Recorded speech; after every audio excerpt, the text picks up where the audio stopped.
Yep. Hey, what's up, guys? This is Patrick Hayes, and I'm on the road here heading back to Arizona, and I just wanted to share something really quick. I want to make this as quick as possible. I've been making these really long videos recently, and this one I want to talk about another polar distortion. So for all of you that have been following this polar distortion thread I've been giving you, this is another one on the list. And I mentioned this briefly. This is the perpetrator-victim polar distortion.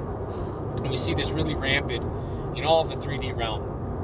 Victims and perpetrators, left and right. This is actually kind of the framework for most Hollywood movies, most stories, right? There's a victim and there's a perpetrator. And then there's also a savior, the one that comes through and saves. And this is actually a triangle. So unlike the ones I've talked about before, where it's just two sides of the same coin, this is actually three sides of the same coin. It's a triangle. It's a perpetrator, victim, savior. Now the tricky thing about this one is that the savior complex is one that oftentimes people get stuck in when they start waking up, or when they start realizing they want to step out of the perpetrator kind of victim realm. So we grow up a lot, we become perpetrators in certain ways, we become victims in certain ways. A lot of the culture, the way that it's presented, will push people to feel like they need to be the perpetrator or the dominator in order to win in the game. And so people try to step into that archetypal role and avoid being the victims. People are trying to avoid being the victim. Other people, they try to capitalize on victimness. Right? You see this really rampant in the whole woke community, where it's like a competition for who's the biggest victim, and then trying to use pity in order to gain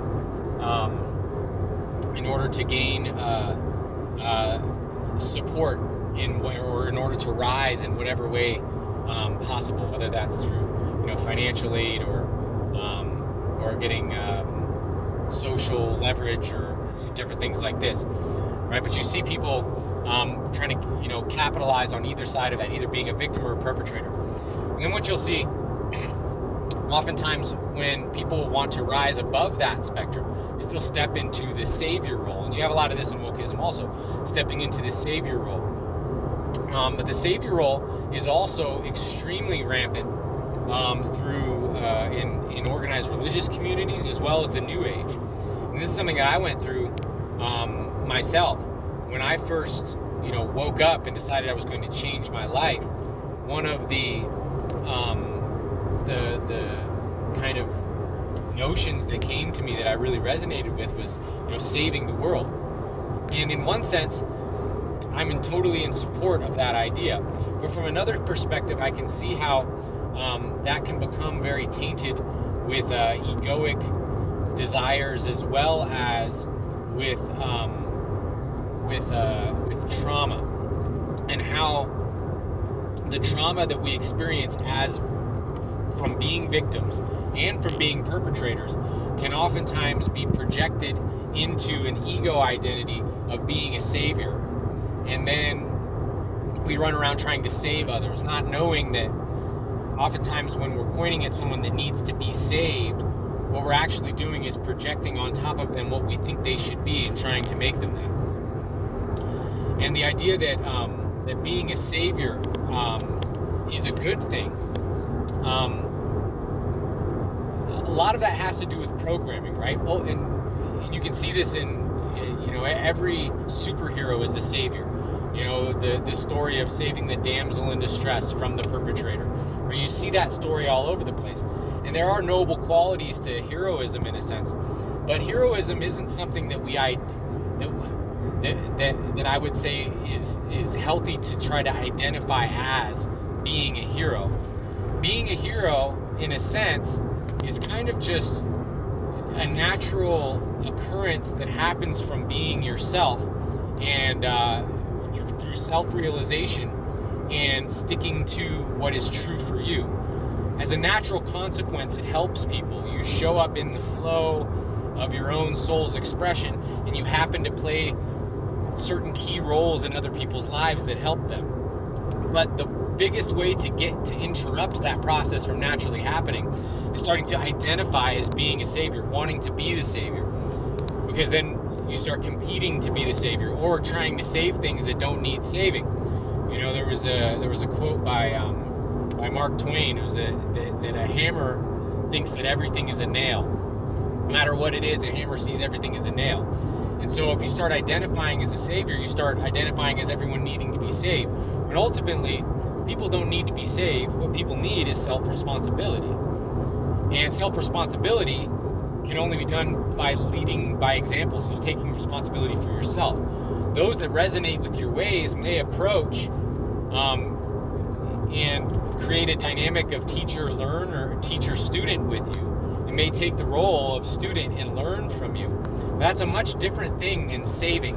Saving implies a person is completely incapable.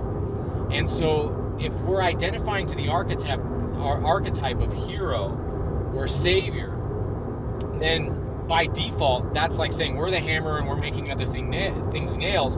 By default, we're going to start seeing other people as needing to be saved. And that's fundamentally a disempowering frame to enter into. We're trying to push them into a frame where they're the victim and we need to save them from the perpetrator. And that's not empowering at all, and that's not the path for our own evolution. For our own evolution is recognizing our true self and then just being our true self. And the natural consequence of that is we will stomp out evil in certain ways. We will help other people realize their own empowerment in other ways, but we're not saving them. We're being ourselves, which gives them the opportunity to choose to be themselves also. I think this is a much healthier way to look at it. So for me, it's been a big thing to pay attention on that spectrum of all those different roles and see how I've embodied those roles and continue to embody those roles unconsciously. So becoming more conscious of that throughout my life, and seeing when I can slip into, oh, I'm feeling like a victim here, and the kind of thoughts that come along with that. When I can slip into, I'm feeling like I'm the perpetrator or the dominator here. Sometimes I can even think of being the dominator in a noble way, which is kind of like being the savior, right? Dominating the situation, but doing the right thing with it. But how I can identify with that archetype sometimes and slip into that, or I can slip into the savior archetype and just kind of keep tabs on how our ego might start to embody some of those qualities. And as I keep greater tabs on that, what I've found is that I see the falsity in it, and it stops having as much of a hold on me. It starts opening me up to be what is authentic for me without needing a particular archetype to attach myself to. Especially when I see that these archetypes, like in this triangle, are all actually detrimental archetypes. So, little food for thought. Thank you guys for tuning in.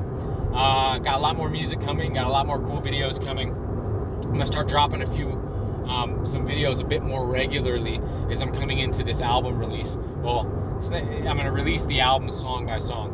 So I got some coming up really soon, so stay tuned. And I'm gonna have more on the two matrices here, where I'm gonna talk about the 3D matrix and the false light matrices. So that's another one I'm coming up with really soon. So thanks so much for tuning in. I'll talk to you next time. One love.